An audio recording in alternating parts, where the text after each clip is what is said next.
We celebrated Earth Day yesterday, but we have 4 more days of the Earth because we believe that Earth deserves more than a day. So we've extended it to Earth Week, but hey, you can make it Earth Week, you can make it Earth Month, you can make it Earth Year. This is the only Earth that we have. This is our home, and it makes a difference how we treat the Earth. And as well, the Earth is going to be here for us as long as we make sure that we take care of it. We've been having a phenomenal Earth Week so far with panel discussions. You can go back and watch either of those discussions, any of those discussions on Rainier Avenue Radio.world. Just go to our YouTube page and you'll see the discussions that have taken place before. We had a phenomenal trip to the Duwamish River yesterday. I learned a whole bunch of things about the Duwamish River that I did not know.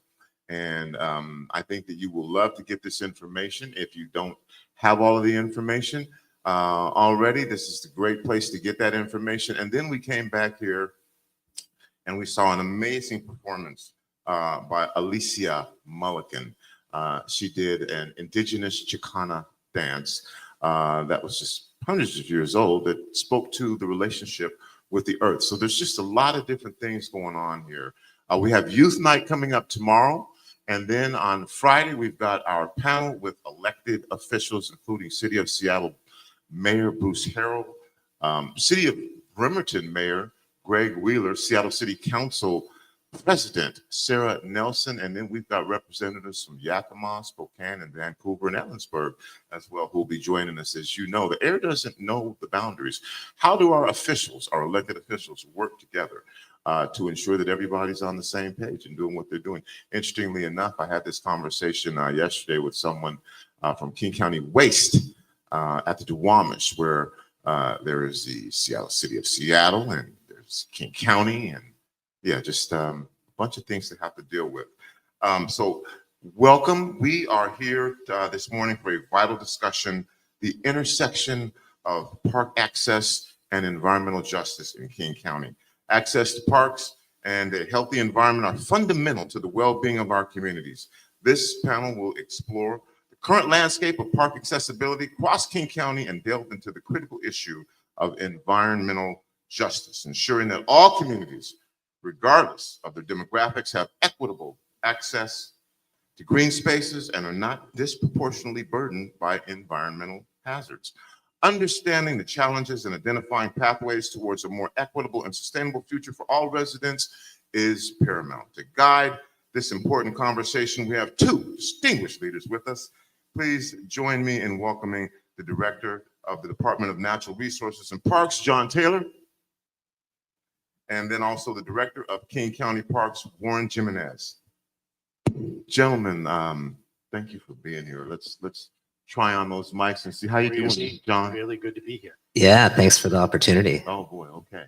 Yeah, it is wonderful to have you here. The parks,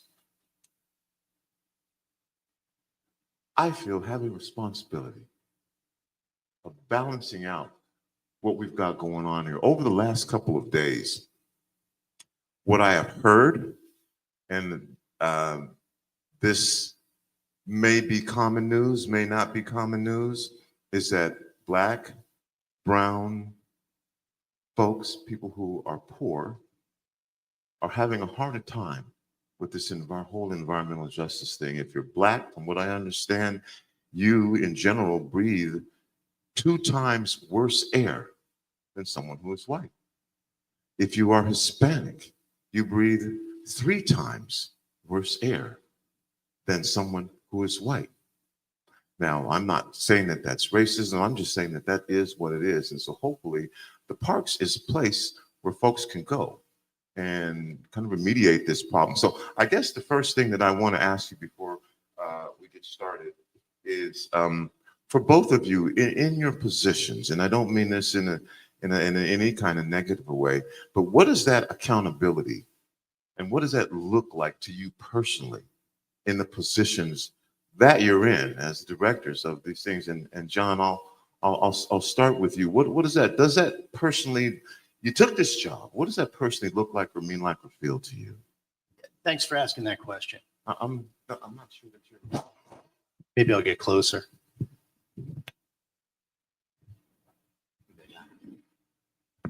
I'll steal Warren's mic because this one is powerful.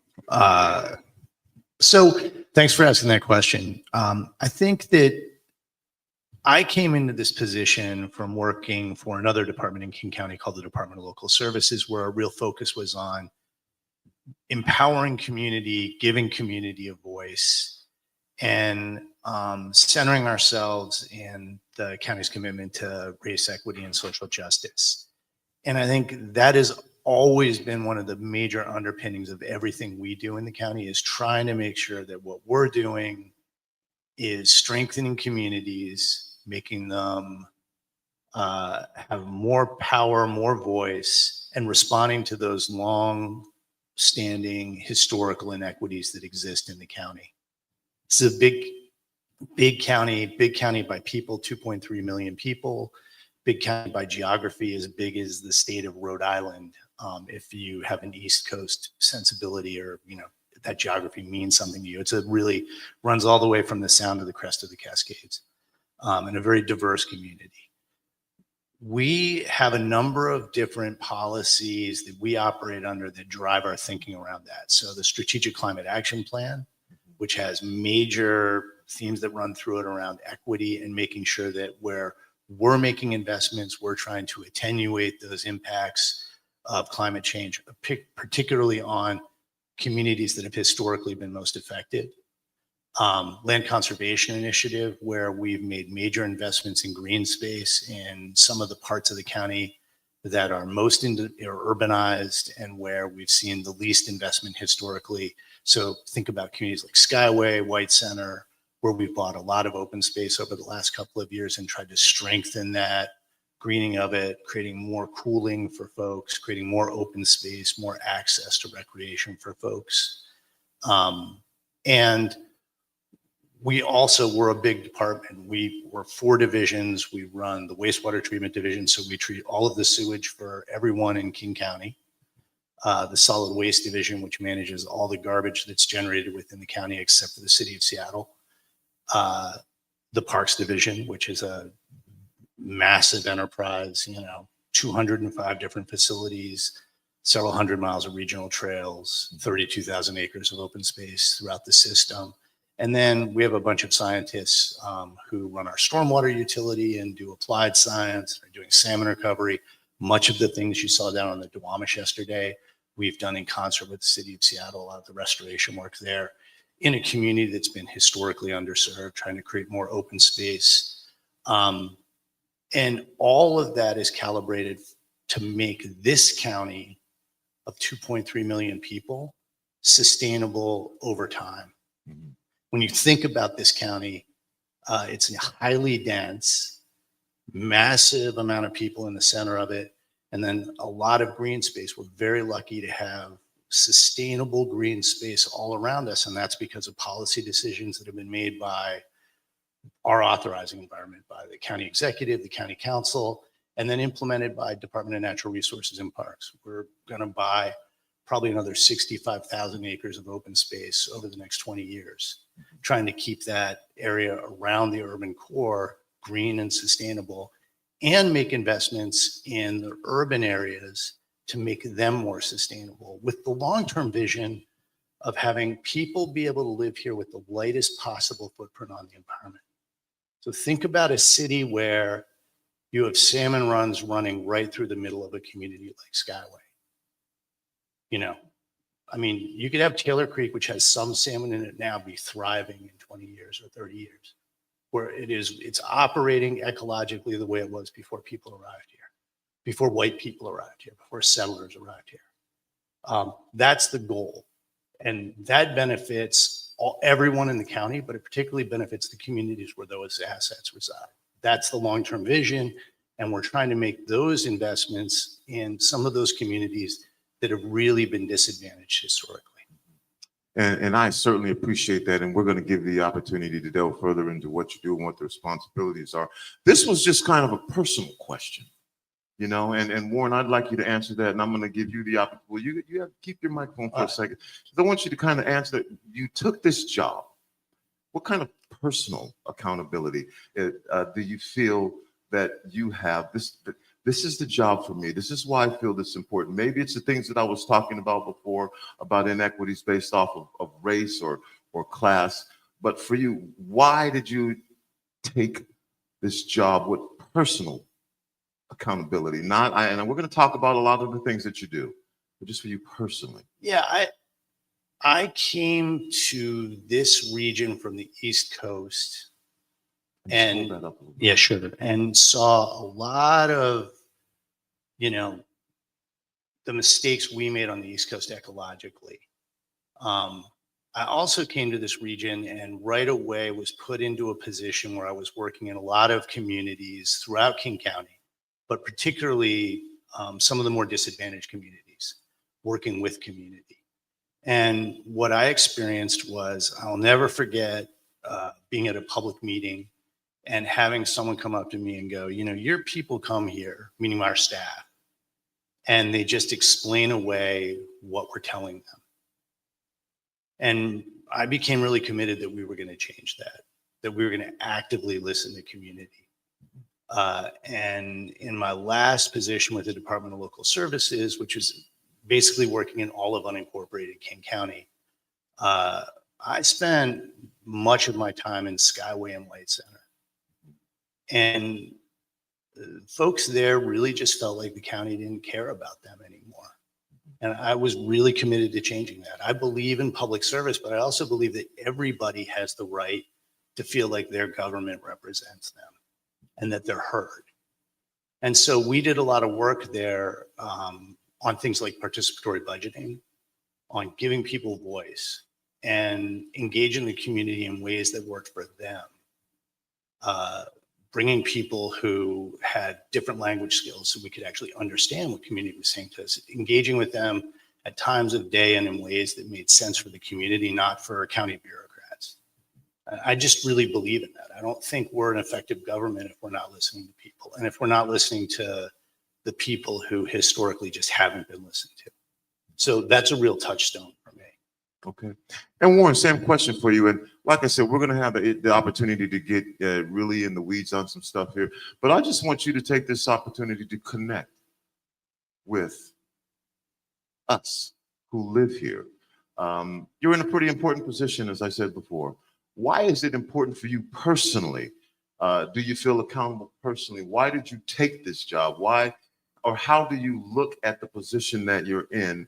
As if you're talking to someone, and you are, because I'm a member of this community as well, and just explain to us so that we have a better understanding of who you are in doing the work that in a lot of instances for a lot of folks in our community, we've never even used these parks. I appreciate the question, Tony, and you're right.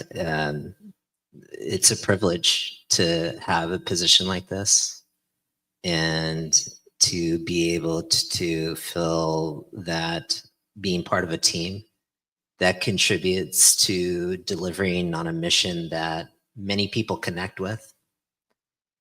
And yet at the same time, we know that not everyone has had that same experience, in particular, people of color. And my personal connection too also thinks about my own kids, quite frankly. I have a 7-year-old and almost 6-year-old. I get to see them run around out in the field, to ball field. I get to see them learn how to swim. I get to see them out on the trail, walking around in that green open space.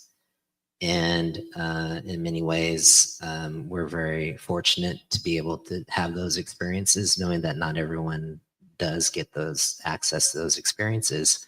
And so for me, I get a chance to carry that forward through the work that I do, through the privilege of being the director of King County Parks. And I am one of a team of many that makes up the parks team. Day in and day out, that are really incredibly passionate on delivering on this bigger mission, knowing that we can do better.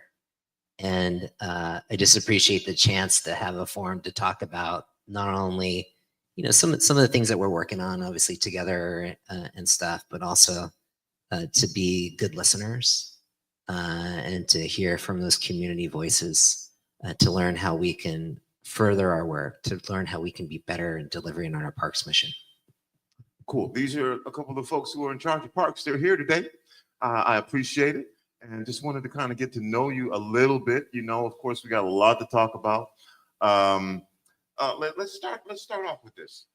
What does environmental justice mean? And this is a question for both of you in terms of Parks and Rec.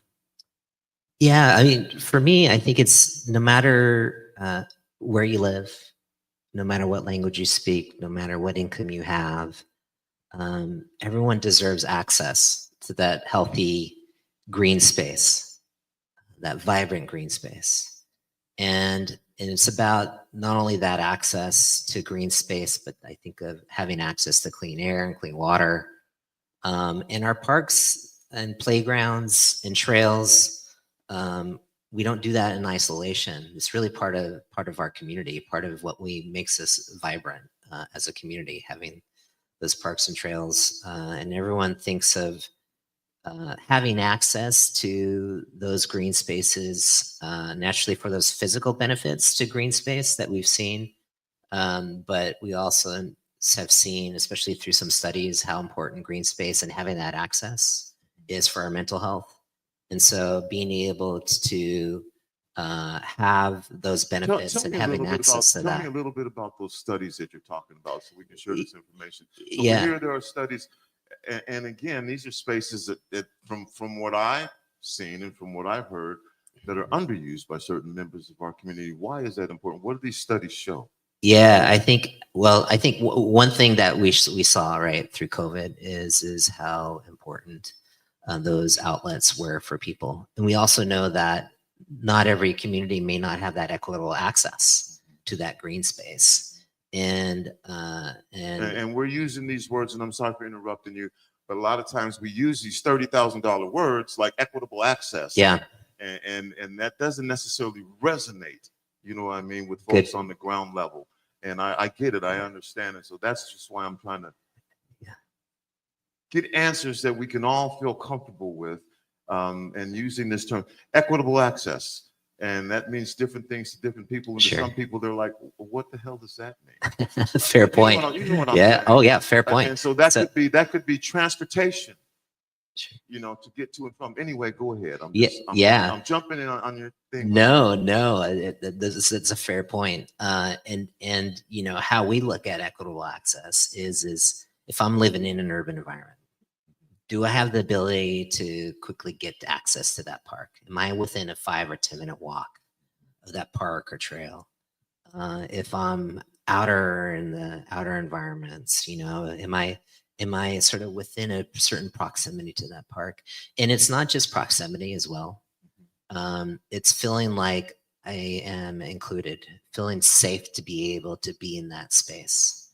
And that's the connection. That's how we sort of take a look at equitable access from the mission work is proximity, and do people feel included? Do people feel safe and accessing that green space, which could lead to some of those health benefits that I referenced before. And John, same question. Yeah, and I want to expand on something Warren was saying. You know, and I'm going to use Skyway as an example because this is Rainier Avenue Radio, and they're part of the Rainier Valley community. When I came to the county, Skyway had a park. They had a number of smaller parks, but a major park. But that park wasn't heavily utilized. And it wasn't heavily utilized because it was hadn't been upgraded in a really long time. It didn't feel safe to folks in the community. You can talk to people in the community. They'll tell you that. We heard it from stakeholders who were on the advisory group for this parks levy. And so equitable access doesn't just mean having spaces in communities. So having as much space in a community like Skyway as there is in Queen Anne, It means having facilities and communities that are well maintained, that feel safe, that are well lit, that are activated. And I think that one of the great things that I've seen in my time with the county is a real change in how we're approaching those things. So Skyway Park now had a major upgrade 2 or 3 years ago. Warren has done amazing work with having a teen youth program there during the summers, creating programming for kids. So there's things for kids to do in that park. And then I would just say we also have made a lot of investments in additional green space in Skyway, in this area. So like we have a new kind of pea patch farmers space near the Rainier Avenue light rail station. You know, we're buying more space, but we're also activating it and making it feel active and safe. Being active makes things feel safe. If people are using them, they feel safe. They feel like an asset to the community. If it's just a swath of trees that no one's doing anything with, that isn't equitable, right? And thank you, gentlemen, for being here. Once again, you're listening to Rainier Avenue Radio in partnership with King County Parks. Folks may not know who you are, and then this may be the first time they're having the opportunity to hear from you and see you. And so from both of you, John, I guess we'll start with you. What is the DNRP and what is that? What do you do? Yeah, so I sort of touched on that before, but I'll touch on it again. It is biggest department in King County by budget, second biggest by staff, about 2,000 people, $3.5 billion budget. We run all of the sewage treatment plants for the county. So 3 major sewage treatment plants. All the sewage treatment plants. Yeah. So 3 big ones, Mm-hmm. West Point, South Plant, which is in Renton, and Brightwater, which is out actually in Snohomish County. And then 2 smaller ones, one in Carnation and one on Vashon Island. We're treating sewage for everyone in the county except for the folks who live beyond the urban growth boundary out in the unincorporated area who may be on septic. We run a landfill and we run 10 transfer stations for all of the solid waste in the county, for all of the 2.3 million people who live here. We have a parks division, which is both in urban areas and provides a lot of funding to cities, but also serves all the folks who live in unincorporated King County. And then finally, we have a water and land resources division, which manages our stormwater utility and oversees many of the efforts around salmon recovery in the county. We run an environmental lab. We have a research vessel that goes out into Puget Sound most days doing monitoring of Puget Sound on behalf of our wastewater utility and also just to do applied science. We manage the hazardous materials program for the county. We do a lot. We have a big footprint with that vision of making these communities in this county have the lightest possible ecological footprint as they can on the landscape. And it's a rare instance where you have a county that is this densely developed, that has as much functional green space right outside of the city as we do. When you think about, we have an ag and forestry program, and I regularly do a lot of work with farmers. Both, we have some farmers in the urban area, we have farmers out in the hinterlands, but it's rare to have commercial farms 15 or 20 miles from the center of a city like Seattle. And we do. We have a bunch of dairies. We have a bunch of farmers who are doing commercial ag in King County. I'm going to drill down a little bit more with that sewage issue with you in a little bit. But Warren, I want to give you the same opportunity. So King County Parks Director. Now, I may be aging myself here, whatever, I'm old school. So when I think of King County Parks Director, I think of the guy who's trying to keep Yogi Bear and those guys under control. You know what I'm saying? That's just, but what is it that you do as King County Parks Director? Was I right? Or, I don't know, anyway, you're real close there, Tony. It's been a while since I've come across Bear, in particular Yogi, out in our park system. But like I mentioned before, it takes a team to provide and take care of more than 200 parks, 185 miles of regional trail, all of this open space, 32,000 acres. We have what we call also backcountry trails. So that trail that Yogi might be on out in the green space.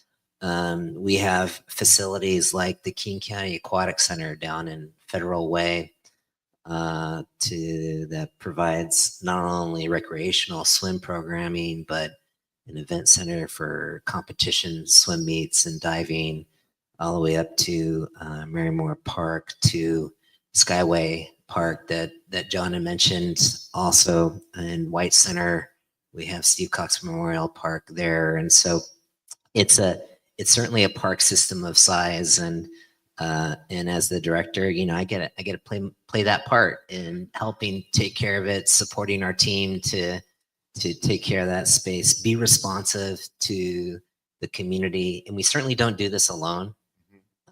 We do this in partnership, really. Partnership with the community, partnership with our jurisdictional partners, with other cities, with other important community stakeholders, community organizations, nonprofit organizations. It takes all of that effort to make sure that we're delivering on that park mission day in and day out. Cool. And John, this is a question for you, or maybe it's a question for both of you as well. And it's kind of a two-part question. What specific, because I mentioned we went to Duwamish yesterday, amazing tour. What specific responsibilities does King County have in the Duwamish River cleanup efforts? And how does King County coordinate its efforts with other involved parties? I mentioned that there was the city of Seattle, the Port of Seattle, and the EPA.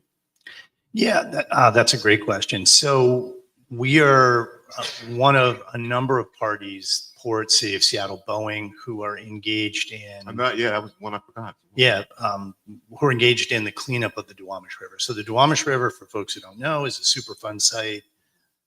It was the recipient of a lot of industrial pollution, primarily from sort of the period around World War II, where a lot of PCBs ran into the river.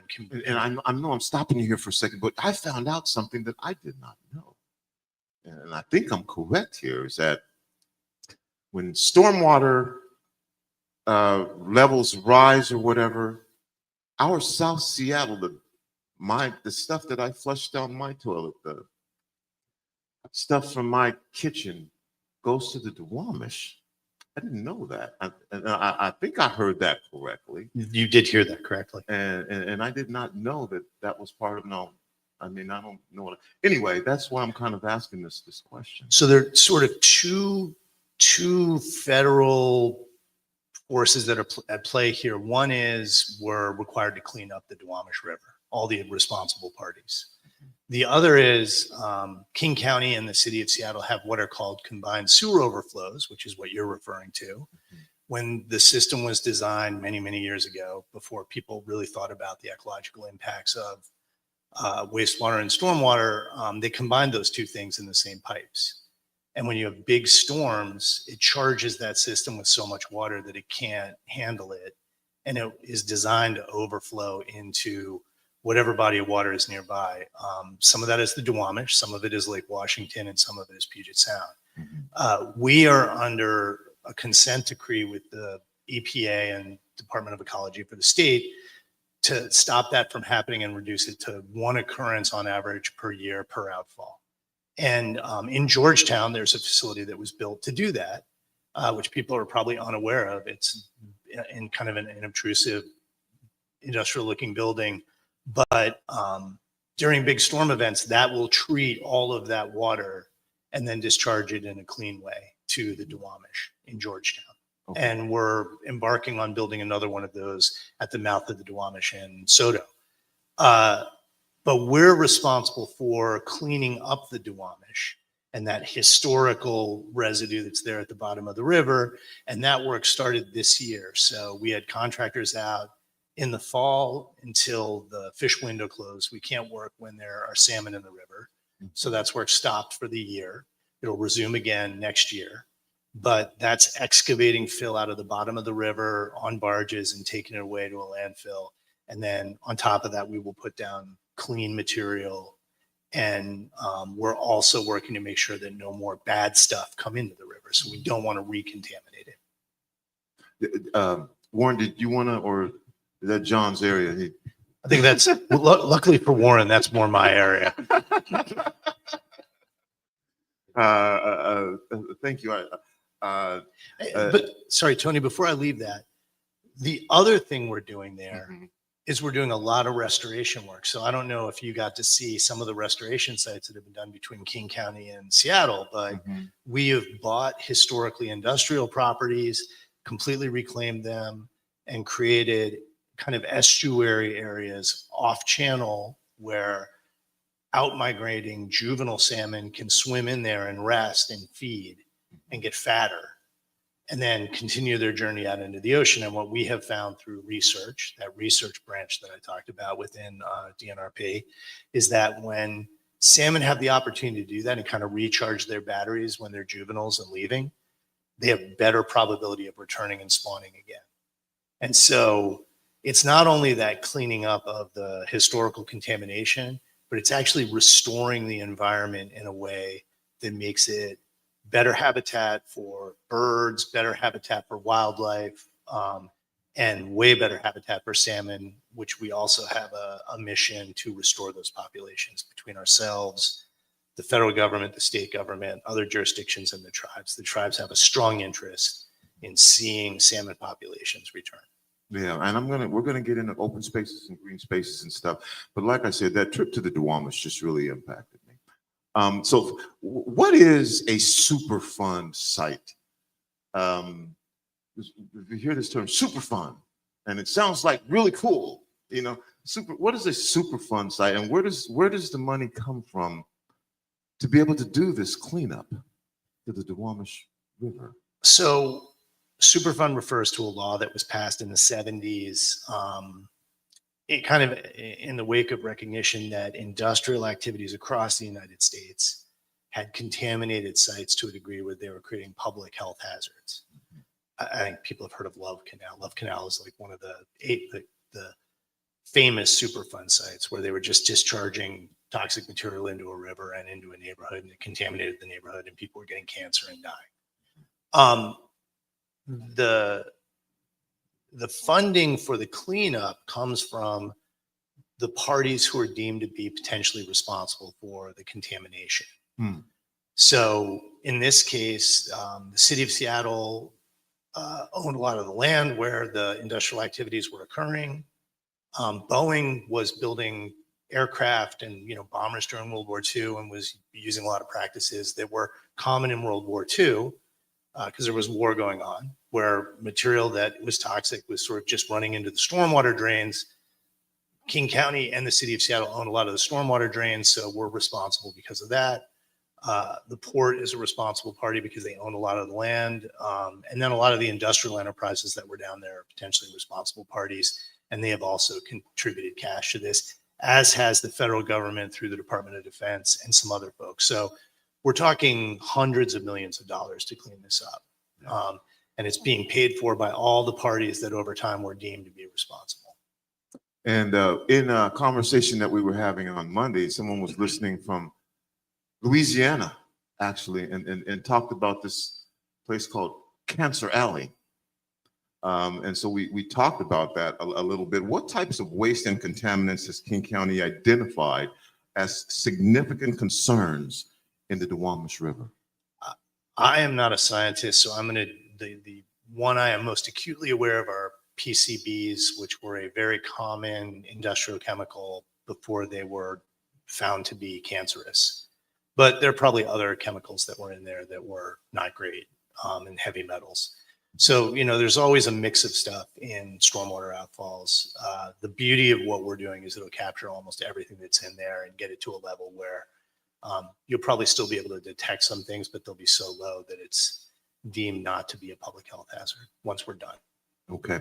And we're going to talk about open spaces and we'll find out more about, how you can maybe or maybe not run into Yogi Bear. I don't know. We're going to take a break here and I'll be back. And thank you, John. Like I said, with the trip to the Duwamish, there are just some questions I wanted to get out there. You manage the waste and the sewage And that's a whole nother discussion topic about why the Duwamish is the Duwamish, but taking advantage of this opportunity to have you here to share that. We're going to go to break. We're going to come back and we're going to continue to have this conversation with our guests, John Taylor and Warren Jimenez. We'll be back right after this.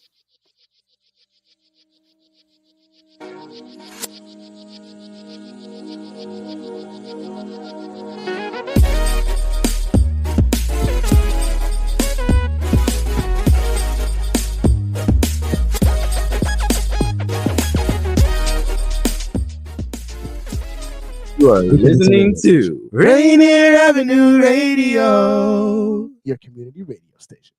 Sediment cleanup of the lower Duwamish River has begun. The U.S. Environmental Protection Agency and the members of the Lower Duwamish Waterway Group, which includes King County, the City of Seattle, and Boeing, have begun sediment cleanup of the Lower Duwamish Waterfall Superfund site. This important environmental project will address sediment pollution and help restore the health of the Duwamish River. Starting on the waterway's upper reach, construction activities extend from the South 102nd Street Bridge down straight to the Duwamish Waterway Park. Over the next 3 years, in-water activities will occur from October to February, ending in February 2027. Visit ldwg.org to learn about the upper reach cleanup and sign up for email updates. Greetings.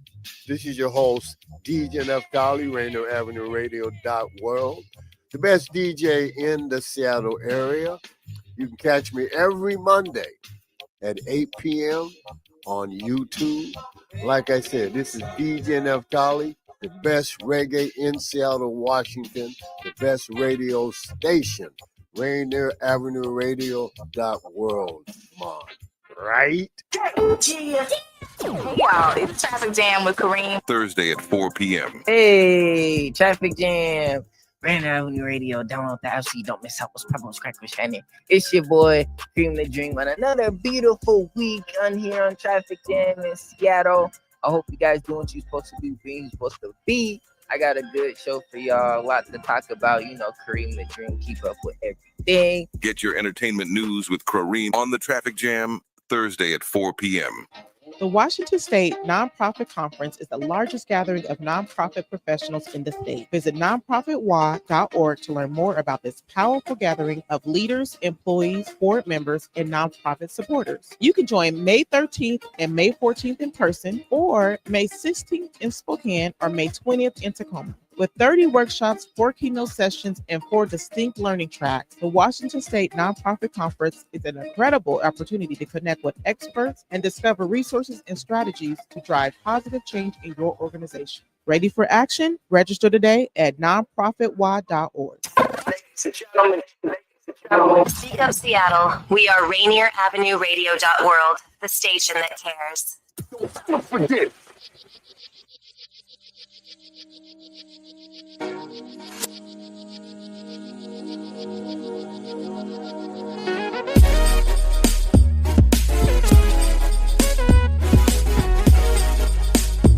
Welcome back.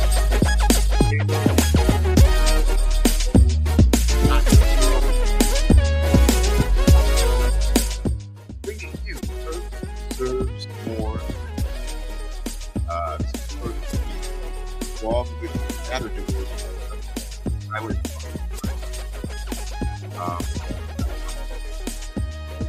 it's actually right now on King County Parks Director. We've just been talking a little bit about the Duwamish and King County's role in cleaning up the Duwamish and what that looks like. This is a question for both of you. And how are you ensuring that King County Parks is increasing access to outdoor space? Well, part of that means taking a look at the data, at the information, and figuring out where we may not be providing that green space, and then matching that up with figuring out how to solve for that. And that means prioritizing our efforts, prioritizing our funding, prioritizing our money to be able to provide that access. And And that means, at times, like I think I mentioned earlier in our conversation, down the road here is a place called Glendale Forest. It was actually several acres that someone else had owned, was thinking about developing it. And in talking with that property owner, we were able to work out being able to protect that work and acquiring that work and buying that parcel that may have been developed. And now it's about 40 acres of forested space next to several schools, next to apartment complexes, next to a community that really didn't have that kind of access before. And it was a start of not only acquiring that property, but also working with the community to see what sort of access they would want. Talking with them about what that looks like, and in having those conversations, we work with the Washington Trails Association, who is an important partner for us, to be able to go in and build a few trails in there that are now accessed by the neighborhood there. But it really kind of started with taking a look at parts of our community that didn't have that kind of access before, and lining up where our effort ought to be focused on, which led to protection of that parcel and providing access to that green space. Did you want to comment on that? No, Warren did a great job answering that question. Again, maybe Warren, maybe this is again another question for you. What are ways that King County Parks connects with young people, particularly from BIPOC or other marginalized communities? Sure. Got a piano ringtone there, Tony. Love it. Yeah, I think of a couple of different ways. We certainly have our recreational program, our team program in White Center, located at Steve Cox Memorial Park, where they've been around for many years, providing things that not only in terms of like recreational access, so basketball on Friday nights, after school tutoring, building skills and abilities through that program. We have a team there that has done an incredible job in connecting with folks from the neighborhood there in that way. We also have another program called the Youth Conservation Corps, which is an opportunity, an internship opportunity for high school students to be able to come join the parks team, work with our folks that lead that program, provide them exposure to the work that's happening within parks. And in turn, they get to turn around and take that experience with them. And I think that, those are a couple of different ways that we're connecting with youth. John also mentioned the summer youth program at Skyway Park, which we started up I think it's been 2 years now since we started that program. And I think year by year, we've seen that program grow. So we're excited to be able to do that work, and in particular, working with the community to deliver on their needs. Cool. I know that one of the issues that we have here in South Seattle is one of the things that makes our community here in South Seattle very vibrant. And one of the things that I love about it is that there are multiple languages spoken. Maybe if I heard up to 70 different languages, maybe even 100 different dialects. And for some folks, that makes sharing information with our community difficult. It's one of the reasons that Rainier Avenue Radio exists, because we amplify the diverse voices of our community. We broadcast in multiple languages. We don't look to get the greatest share of listeners. We look to make sure that those who live in our community have the opportunity to amplify their voices and get their concerns heard. COVID was a great example of that. I say all of that to say, how do you do outreach to communities to make sure that they're part of your decision making. Some communities are a little more monolithic. Not all of they're not all, but you know what I'm saying? A community like this one is incredibly diverse, and you're not going to hit all of us with one message. Yeah, so true, Tony, and then it's true all across the area as well. Yeah, and in particular, if we want to be effective in connecting with folks that may not want to come to one of our parks, and to try to understand the whys behind that. It does mean connecting in their language. You know, I think of the outreach and engagement effort that our team led when we're talking with the community about the next parks levy. So King County Parks is funded by a 6-year parks levy. And as we were planning for the next one, we wanted to prioritize those communities that haven't had a chance to be engaged in this way for that next parks levy. And so part of that work meant having a multilingual approach. It meant having a focus on those communities that hadn't participated before through specific focus groups, partnering with organizations that, quite frankly, do a better job in working with those communities that have been underserved historically. We translated things in 8 different languages. We had social media effort. We did things through print newspapers. We did things through radio. And so all of that sort of speaks to your point that you're making around being able to be effective and connecting with those communities through those different strategies and those different ways. Yeah. You mentioned the levy. Last week, the King County Council voted on the parks levy, and it'll be up for voters to decide on the August ballot. What does this mean for our communities? Yeah, you know, I mentioned that the levy provides the funding that about 85% of our budget that allows us to maintain the park system I talked about. So the several hundred parks, the regional trail system, the open space, and that really gives us the funding and charge to do that. The other thing that what would be possible with the next levy is increasing recreational access and providing funding to local cities as well. So places like Seattle, Auburn,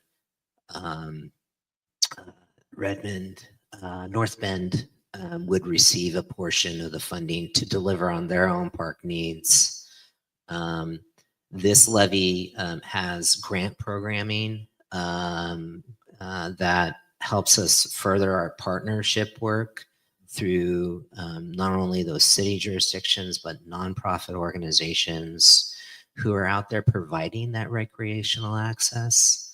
The next levy would continue on that front and providing that access. So think of that local nonprofit that's providing a basketball summer camp for kids. Think of that nonprofit that is running a soccer clinic over the summer. It's a chance for those organizations to provide through these grant programs and have the funding to support those activities. And then it go towards investing also in furthering making important connections at our regional trails, investing in facilities that need repair. So there is a lot that has been that makes up that levy. Hang on. And one touchstone for me, it will build a community center in Skyway. So for a really long time, the Skyway community has wanted a community center, and this levy contains the last funding necessary to build that community center in Skyway and really do that activation that I talked about earlier. You know, create the opportunity for programming, for after-school programming for kids, for a community space for folks to meet in, kind of all of those things that we've heard from the community in Skyway for as long as I've been working in King County and particularly in Skyway.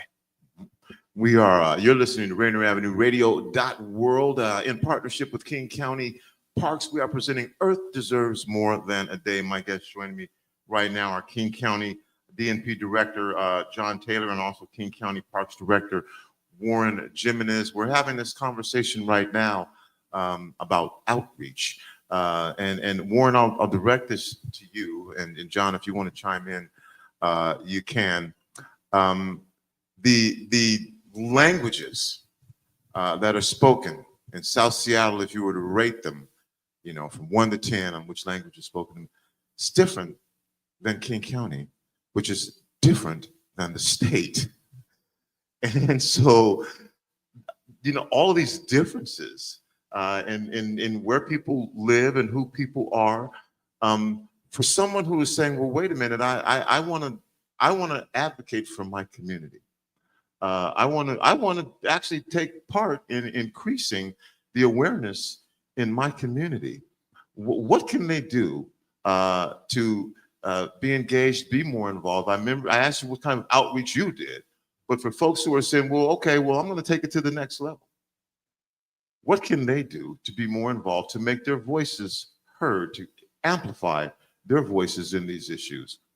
A lot of times the unanticipated challenges of our communities go unheard. Yeah. Well, there's some of the ways that people may have heard of. So, for example, we have a parks information line, right? You can kind of call this line and provide feedback to us. People can email us, but at the same time, I talked a little bit about planning for the next levy and how we did those engagement activities to be able to meet people where they're at and know that we are going to continue to do engagement efforts throughout the upcoming years to be able to continue to deliver on that. And some of the things that we've also integrated into our system, you mentioned about languages. And there are times that you may see a King County Parks person out there working in our parks or working on our trails, working on our system. If a community member wants to share what they're thinking and their English may not be their first language, our team knows how to sort of call an interpretation service to be able to have that immediate connection with folks and connecting with folks and meeting where they're at. So we're trying on various fronts to be able to be accessible to communities, provide multiple forums and ways to do that. The other ways that we do that is through some of the project work that we're doing. John brought up Skyway as an example, where a couple of years ago we did things like we put a new playground there. We did a trail connection there, and that was really built on that community engagement we did along the way. And it wasn't just one time. It was be able to having that consistent effort to ensure that we're delivering on what the community is looking for from us. I just want to jump in on this one for a sec because it's really, really important how we do community engagement. So I'm getting old, and when I first started in public service, I feel like I've gotten there. I mean, I'm kidding. I'm fighting that. I'm pretending I'm not, but I am. I'm like this close to just saying I'm old.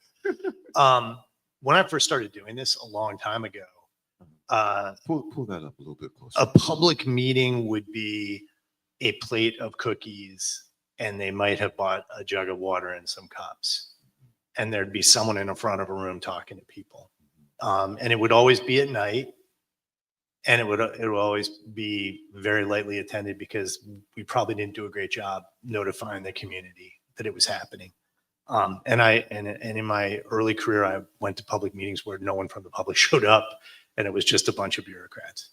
we've moved a long, long way away from that. And we have further to go. But, you know, I would say if community wants to get involved on a regular basis,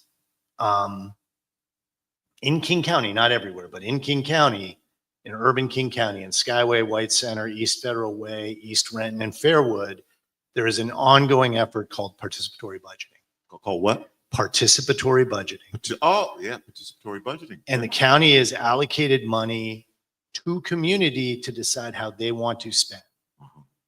And in doing that work, we are bringing translators to those meetings. We're making sure that we're doing the meetings, like there are things provided like food for people, like dinner. If it's a nighttime meeting, we're providing dinner for people. We now pay people to serve on committees. So if you're serving on a county committee, you're going to get paid somewhere around $75 an hour for your participation. Yeah, we're not asking people to give up their time, take time away from their families for nothing. We're compensating people for doing that work because it's important work. We've moved dramatically away from the kind of the classic government engagement model to try to find ways to get people more engaged, to, as Warren said, meet them where they are, and reward them for being involved in an important process, which is this public dialogue. And that's true for parks, and that's true for all of the divisions within DNRP. And that's really driven by our race equity and social justice work at the county, which we remain committed to no matter what the federal government is doing. All right. I'm going to give Daniel an opportunity to cue up that video. Now, there was a video that I could have played at the beginning. I got up here and I was so excited to talk to you that I just wanted to dive into the conversation before we spent some time watching a video. We're going to play that video now, and then I'm going to give you an opportunity for final words. So we're actually going to go a little bit over, if you don't mind. But like I said, I'm like, nah, I'm not starting off with a video. I got these guys right here in front of me. I have some questions I want to ask. So Mr. Bellis, would you cue up that video and let us see that video? There's nothing like being out in one of your parks. My main thing is I get to talk to people. How's it going, fellas?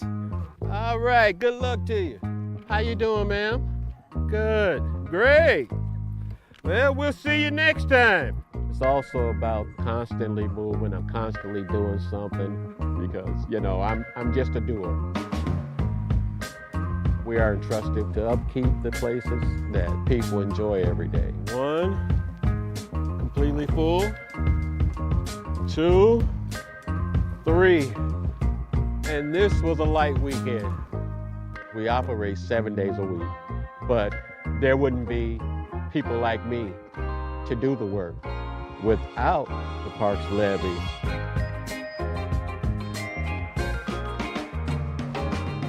The Parks Levy is the engine that makes King County's huge network of green space and recreation possible. It's a voter-approved property tax that runs on a 6-year cycle, and it funds almost everything to keep our county parks, trails, and natural areas open and available to everyone. That includes taking care of our parks on a daily basis and long-term environmental initiatives. They're also spaces to serve our community. I started coming here when I was around 12 years old. My home life was very unorganized. It was nice to have some kind of structure in my life where I could come to a space and felt like I could communicate with anyone about my life. When I was growing up, you know, I have no place to go after school. I was very fortunate that I have good people to help guide me here. We're here still repaying it back. The White Center Team Program is a free drop-in team program from 3 to 8 p.m. The goal of the program is to help every teen find success, and that looks different for every single youth that comes through our doors. There's always something for everyone. They come here with their friends, be themselves. It's always, you know, fun, interactive. I want the kids to feel the comfort level that I felt. It's a foundation, it's a firm foundation that the community know you don't have it anywhere else besides Steve Cog Memorial Park in White Center. Levy dollars even go to community groups that have their own amazing ideas for connecting to the outdoors in ways that are meaningful to them. back in Kenya where I grew up, our cultural practices are to grow our own foods from farms. So when I came to America, we were not accustomed to buying groceries at the grocery store. I joined Wakulima because I felt the need to continue the same tradition, to continue the same culture. When we got the award for the Parks Levy, is to reach out to more community members and engage them. We found out there's a lot of need, and now we are about 30 to 40 farmers here. We come to the farm, we release our stress, we talk to our peers, we bond with the soil. This is where we exist now, this is the land we live in, but we're bringing our little Africa to America. Parks, trails, natural areas, they really are one of the places in our society that everyone is welcome, everybody can be included, everybody can participate. It really is everyone's big backyard. Visit one of your parks. I guarantee it will be most gratifying. It's how I feel. Well, all right. Again, that's the video. I appreciate both of your times being here. Like I said, it's just I had you here and I wanted to dive directly into some conversation to make sure that we got questions answered. But I appreciated the video too, and I hope our audience did as well. Thank you for putting that together. And certainly I'm excited to be able to show that as well. Again, you're listening to Rainier Avenue Radio. This is a discussion that has been taking place with King County Parks Director of Department of Natural Resources and Parks, Mr. John Taylor, and the Director of King County Parks, Mr. Warren Jimenez.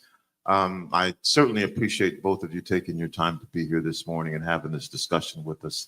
If you're just tuning in and going, oh, well, I missed this, you know what, in about a half an hour, you'll be able to get to this on demand. So that, and it will live in perpetuity as well.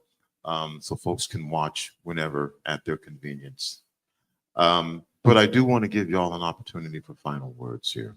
Anything that you would like to say to our audience that is listening. Again, you know how we get out on Rainier Avenue Radio. We unashamedly support and amplify the voices of our community here in South Seattle. So many different voices in our community. But we do have folks that listen in South King County, folks that listen from all over. Because we're so diverse, they know that they can get information here. And because of this issue that we're talking about, we have folks listening from around the state, around the country, and even around the world. And one of the things that we talked about on one of our first panels is from Skyway to Senegal, from the Duwamish to the Dominican Republic. You know, we are facing some of the same issues. These issues don't know the boundaries that we set up. All of that to say, I don't know who you might be talking to, but there could be a lot of different folks out there. You point your final words wherever you'd like them to go. John, or Warren, whatever, you make it happen. Well, Tony, thanks for the opportunity for the conversation. Really appreciate it. And I know maybe not everyone saw the video, but can certainly at least hear it. And it kind of just showed, you know, the park system that we have that. And thank you for acknowledging that. I should have said that because the larger portion of our audience listens. Yeah. So they didn't get to see the video. They just heard it. I'm sorry for interrupting you. I should have said something. Those of you who got to watch it got to see it. But anyway, I'm sorry, Warren, go ahead. No problem. And it showed, right, from parks to our programming to our trails, that make up this system that the community, I think, values. And yet we know that we have more work to do. We have more work to do, in particular for those communities that may not be benefiting from our mission on delivering on those programs, on delivering on those parks.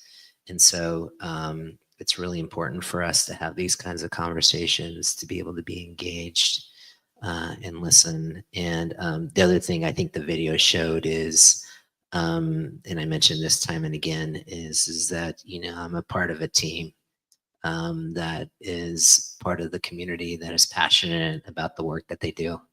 And it's a real privilege and honor to be part of that team. Oh, wow. Thank you. And John, before you get started, I must say you are a fashion plate today. That shirt that you have on. I wanted to be properly branded for this program.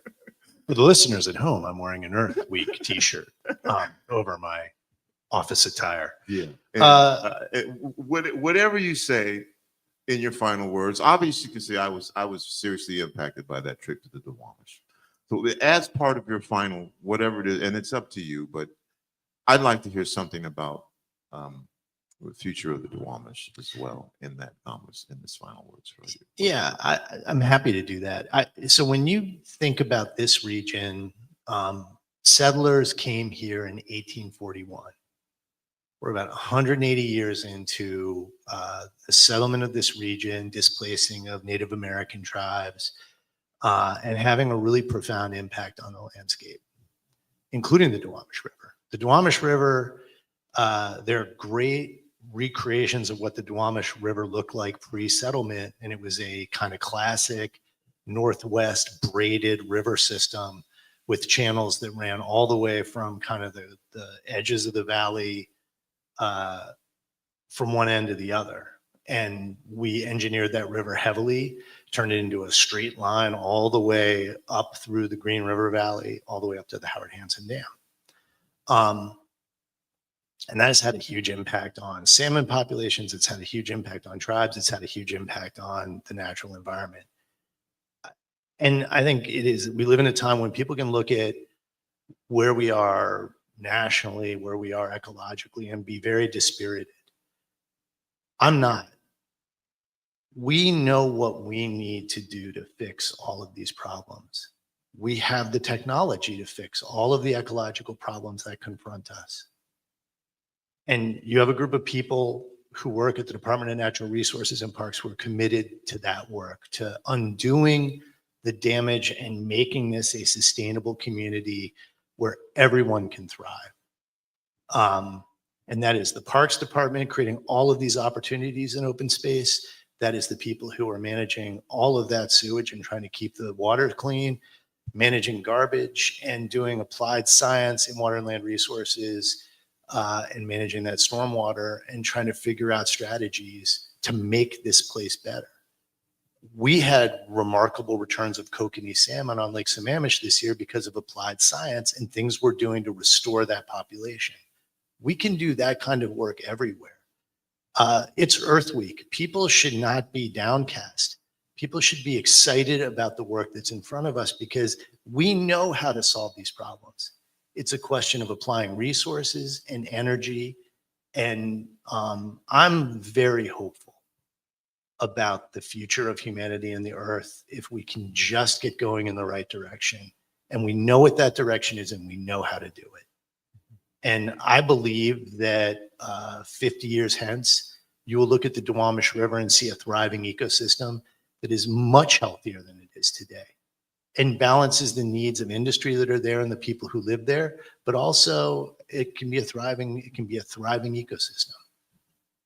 So, you know, it's easy to get down. It is easy to get down right now about the world and the state of the world and where we're going. But the arc, you know, Martin Luther King said, the arc of the moral arc of the universe is long, but it bends towards justice and it bends towards good. And I really believe that. People are smart. They know what the right thing to do is. We're going to get there. We're going to make this place look not exactly like it did before people came here, before white people came here, before settlers came here, but we can make it look much, much better than it does today. And we can also accommodate all the people that are coming. There are ways to do that. We have the technology. We know how to do it. We just have to be committed to doing the work. And we at the Department of Natural Resources and Parks are. So we're going to keep doing great work. This is an awesome team. And we're going to pass a parks levy and we're going to have these guys keep doing the awesome work they're doing. and I'm optimistic about the future. Again, thank both of you for being here, Mr. John Taylor and Warren Jimenez. You know, when this thing started, it was like, okay, we're going to do something for Earth Day. Well, wait a minute. We can't do this all in one day, not seriously, if we're seriously trying to make an impact in our communities. And so we undertook this project called Earth Deserves More Than a Day. And, you know, I'm just saying, I appreciate King County Parks understanding and saying, you know what, we want to be part of this. We want to be part of outreaching to a diverse group of communities. We want to be part of making sure that we're accessible to a diverse number of people. So I appreciate you being here, and thank you for your time, and for King County Parks for partnering with us on this issue. I just couldn't get up here and make it a propaganda interview. You know what I'm saying?